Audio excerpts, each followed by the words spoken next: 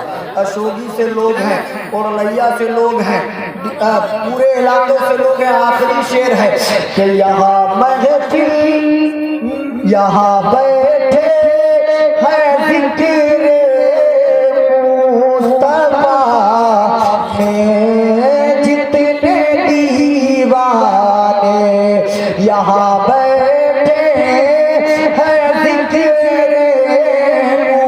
مصطفیٰ میں جتنے دیوانے، یہاں بیٹھے ہے ذکر مصطفیٰ میں جتنے دیوانے، پڑھے سب لوگ یہ مل کر میرے سرکار، مچی ہے دھوم سدرا پر میرے ماشاء اللہ۔ سرکار آئے ہیں۔ معذرت چاہوں گا اگر وقت زیادہ لے لیا تو علماء سے، اور آپ کی تشنگی نہیں بجھی تو آپ سے۔ میرے ساتھ مل کر پڑھیں استغفر اللہ ربی من کل ذنب واتوب الیہ، پڑھیں کلمہ طیب لا الہ الا اللہ محمد رسول اللہ صلی اللہ تعالی علیہ وآلہ وسلم۔ اے لب عیسیٰ سے جا بخشی گالی ہاتھ میں، سنگ رز پاتے ہیں شیریں مقالی ہاتھ میں، مالک کونین ہے وہ پاس کچھ رکھتے نہیں، دو جہاں کی نعمتیں ہیں ان کے خالی ہاتھ میں۔ حشر میں کیا کیا مزے رفتگی کے نور رضا، لوٹ گاؤں پاکے وہ دامان عالی ہاتھ میں۔ یہ قصہ لطیف ابھی ناتمام تھا، جو کچھ بیاں ہوا یہ آغاز باب تھا، جس کے سمجھ میں آئے وہ پائے روشنی، میں نے تو اپنا دل جلا کے سر راہ رکھ دیا۔ وما علینا الا البلاغ۔ السلام علیکم۔